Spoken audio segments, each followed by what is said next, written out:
Welcome to Amplify. Professional success looks different to different people, a fact that has never been more relevant and important than it is today. In addition to being shaped by an individual's education and talent, for example, professional success is also greatly influenced by a person's gender, skin color, sexual orientation, upbringing, and so on. Today, the business community is being asked to do more to embrace social change and promote diversity, equity, and inclusion by taking an introspective look at their existing policies and how past employment practices have shaped the way their company does business and promotes employees today. On this episode of Amplify, we are taking a look at the journey of two incredible women of color in the accounting marketing industry to talk about their own personal journeys and what they have seen, both good and bad, over the course of their careers. Together, Cheryl Foster, Practice Growth Director with the CPA firm Brown Smith Wallace, and Siri Svay, Practice Growth Specialist with PKF Texas, and I will dive into the topic of diversity, equity, and inclusion within the professional services industry in the hopes of uncovering some solutions for others that may be looking into implementing change within their own companies. Cheryl, Siri, welcome to Amplify. We're looking forward to today's discussion. And with that, why don't we start with Cheryl? Would you mind introducing yourself, kind of talk about your career path and what has brought you to your current role?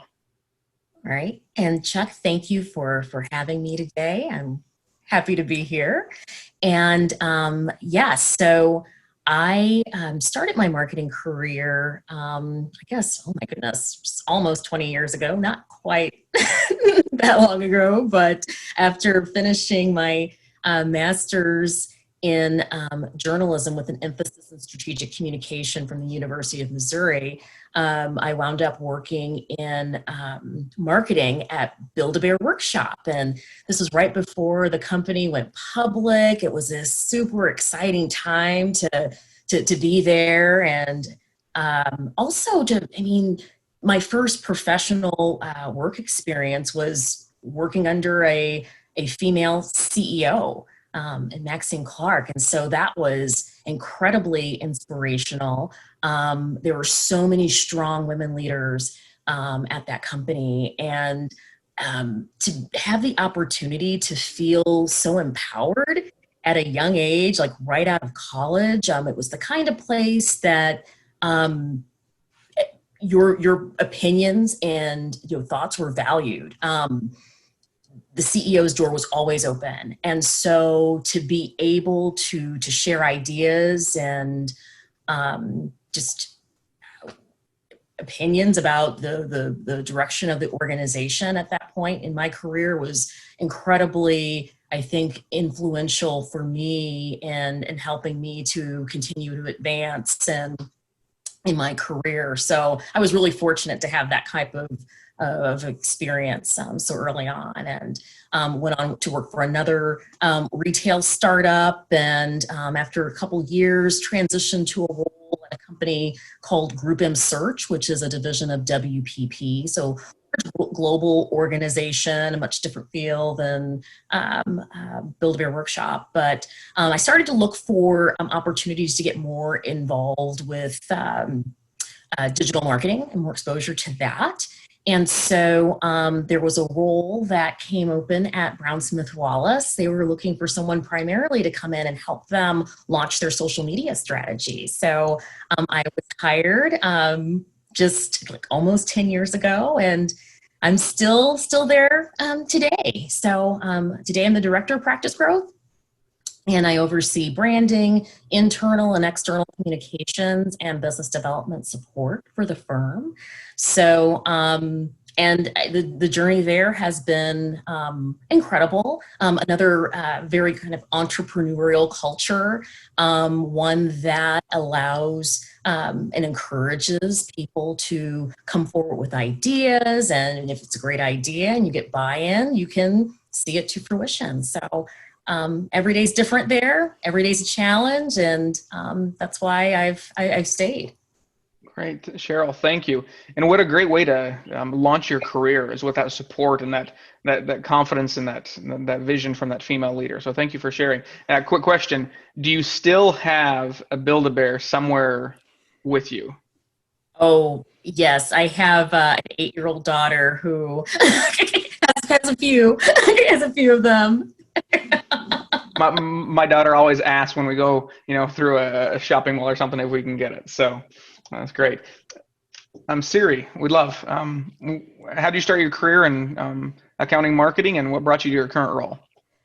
Wow. Well, first, thank you also for having me on the podcast for AIM Amplify. And I don't know how I can follow up with Cheryl's amazing career. uh, April 2021 will mark 3 years I've been with PKF Texas. And my journey has not been the most conventional one. I always love saying that I never imagined I'd be working at an accounting firm. I also came from a communications, radio, television, film, screenwriting background, and I had the dream of becoming a singer. So I moved to Los Angeles shortly after graduation. And I quickly learned that I was not cut out for the industry because it's very cutthroat, very, very competitive. And I in that journey, I learned that I wanted to use my voice because in the past I felt like my voice was not heard. And I ended up working as an editor for a music magazine out there. And that's when I developed my marketing, digital marketing, social media, website skills. And after 4 years, I realized it was time to come back to Houston, where I'm originally born and raised. And I did some freelance work as a manuscript editor for authors getting their books published. And then a recruiter found me and told me about this opportunity at PKF Texas. And I thought, am I cut out for accounting? I know nothing about accounting, but it seems like it was a good fit for me. And I've loved working with the firm. We are 150 team members and we speak about 17 to 20 different languages. And it's a very diverse and inclusive culture. And I'm glad to be working with them. And again, along with the theme of having a voice, we have a staff advisory committee that meets every month, and we talk about internal things that need to change or ideas that come forth within a group. And so everybody has a voice to make something happen at the firm. Thank you so much, Siri, and do not downplay your experience. I think Right. each of our backgrounds and that unique perspective, we're talking about diversity and inclusion, and I think that different perspective makes us better, makes our firms better. So thank you. Now, moving, I love the different perspectives that we have with Cheryl and Siri today. So the first question I want to go is, the AIM membership and those who are listening really represent a broad swath of firms and individuals, both geographically, the size of the firm, where they fall, politically, but also as you talk about both of you, a lot of it I think stems from culture. And so there's kind of a wide breadth of listeners today. Some firms are choosing to tackle diversity, equity, and inclusion head on. Others feel that it's been part of their culture for a long time, and others may feel that they just need to focus internally with employees, but really are trying to avoid the external or the client discussions in fear of potential revenue implications or, what say you. While it's not a one-size-fits-all discussion, what advice do you have for firms, regardless of the size of firm, in their journey to become more inclusive? Siri, why don't you start us off? Okay. I think it's important to engage in these diversity, equity, inclusion conversations. I think we, in general, have tiptoed around, like you say, the hot and sensitive topics, but I think we need to be more comfortable talking about it and thinking about the future and what our firms look like, what the industry looks like. And, some firms may not be far along in the implementation process of having programs in place, but I think having a dialogue followed by action would be a great start. And it doesn't have to be perfect. There will be missteps along the way, but as long as we're proactive and not keeping our heads buried in the sand, we can move forward and make that change. And a great way to start that is having those internal listening sessions, coming together as a firm and doing the work internally before going out externally. Figure out where you come together and what you believe in as a firm, and then acknowledge the blind spots you might have had previously and do the things to make those changes happen. Thanks, Cheryl. Siri, that's 100% spot on. I think that the industry has to recognize that our our country is changing demographically. It's becoming more diverse. We see stories from, in the media, Pew Research, Brookings Institution, talking about the changing demographics of our country. And so diversity, equity, inclusion, in addition to just being the right thing to do, I mean, it's really the right business decision. Your customer base in a public accounting firm is going to look very different in the coming years. It's probably already looking different in many communities. And so, as Siri said, start somewhere and do what makes you feel comfortable. Just from just getting started. It doesn't have to be perfect, but know that there probably are going to be some moments of discomfort. And I guess getting comfortable with being uncomfortable, that idea, it's okay, because a lot of people haven't been, I guess, forced maybe to face some of those blind spots, and or just to think about how the privilege that they have impacts the lives of others. So it's just really just important. And I think also too, just looking at your mission, vision, and values, take a look at that if you have that set out for your firm, and think about how that aligns with a diversity and equity and inclusion strategy, and use that as the foundation for moving forward in that regard. Thank you. Now, both of you are being very positive and uplifting. I love that. But I do agree, and I think the conversations I've been involved in is there has to be a level of discomfort. And if not, we have to question the way we've done things.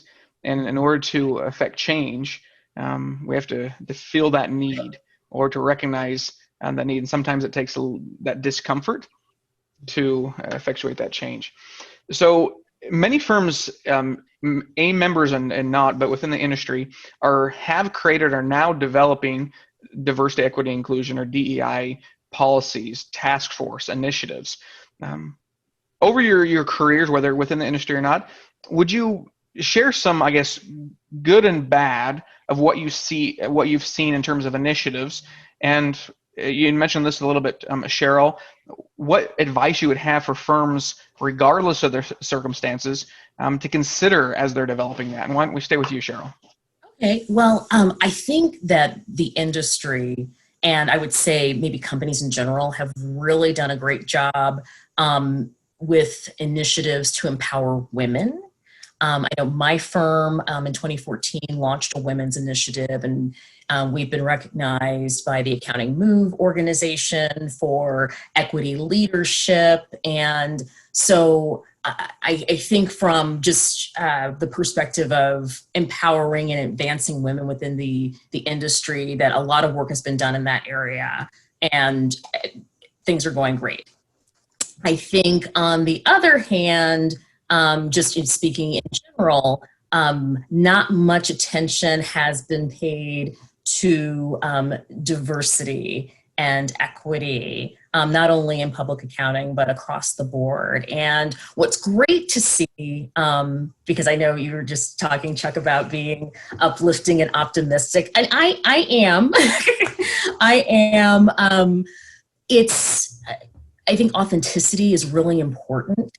And as someone who's been working for a while, I think that has been lacking in messaging from a lot of organizations. You'll see kind of the standard acknowledgments of Martin Luther King's birthday in January, maybe just a mention of Black History Month in February, but there's no action behind it. Right? There's no real substance behind what I would call messaging that really is like window dressing.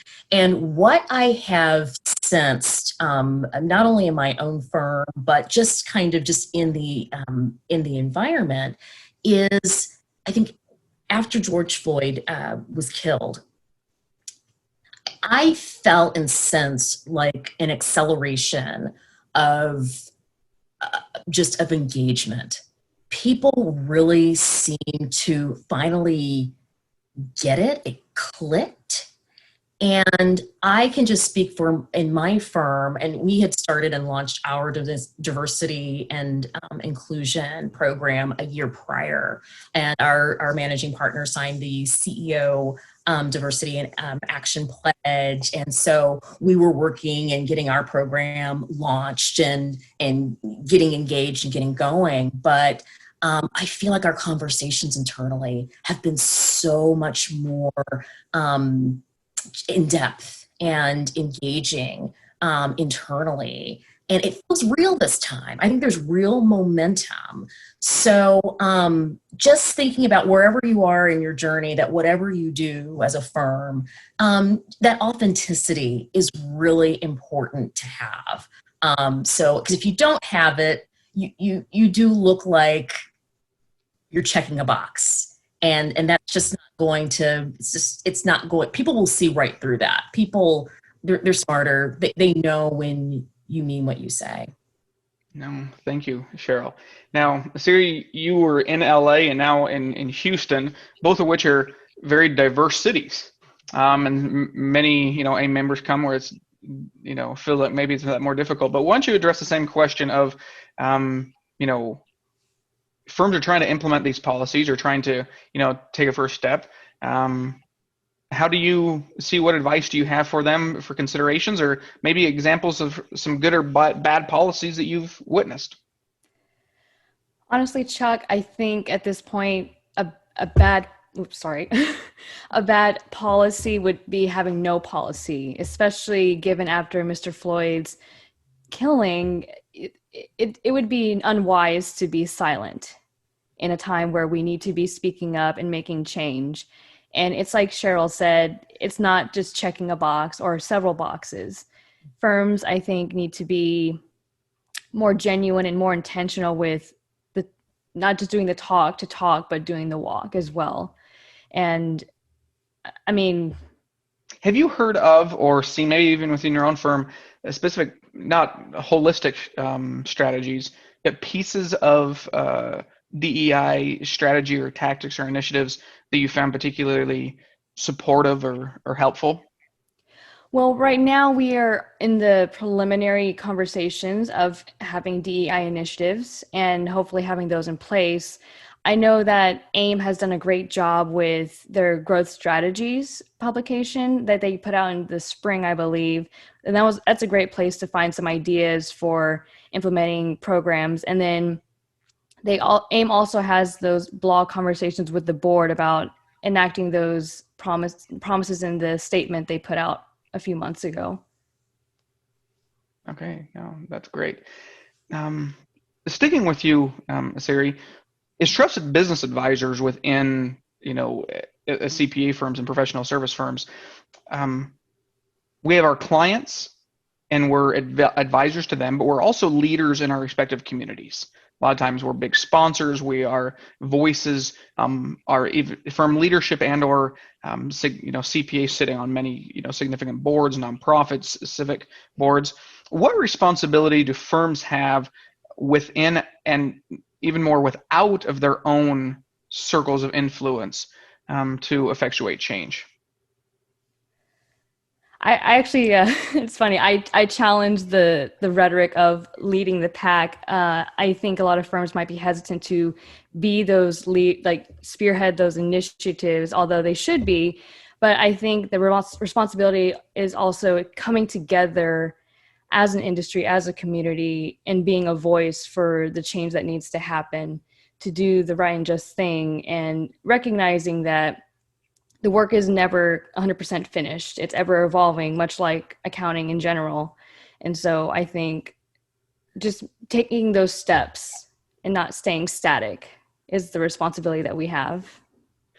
I think that'll be helpful, so powerful. So it doesn't necessarily mean you have to stand on a soapbox and lead the charge, but progress is, as you said, much better than being stagnant and making no progress at all.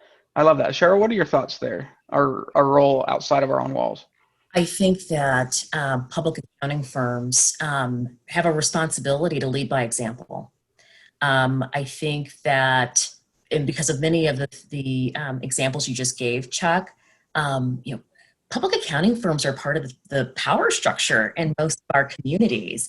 CPAs are connected to civic leaders, to corporate leaders, and have opportunities to serve on boards and network with the people that can affect change in communities.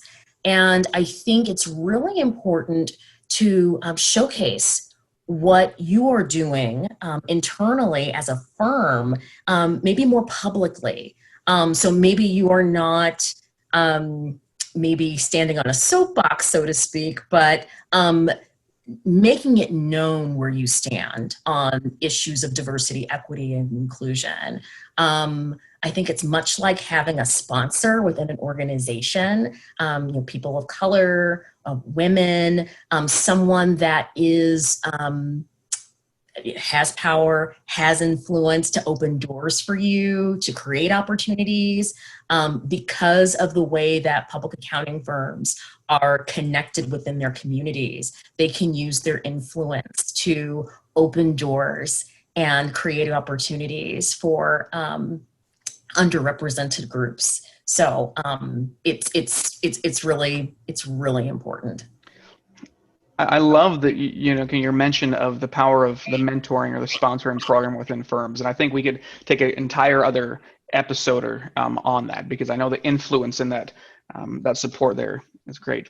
Now, something that I have not mentioned as we wrap up today is that Cheryl and Siri are both on AAM's Diversity, Equity, and Inclusion Task Force. Cheryl, would you mind? I know you're co-chairing that task force. Would you mind sharing to the listeners what that is and kind of what they expect to experience or see, or the hopeful results of that?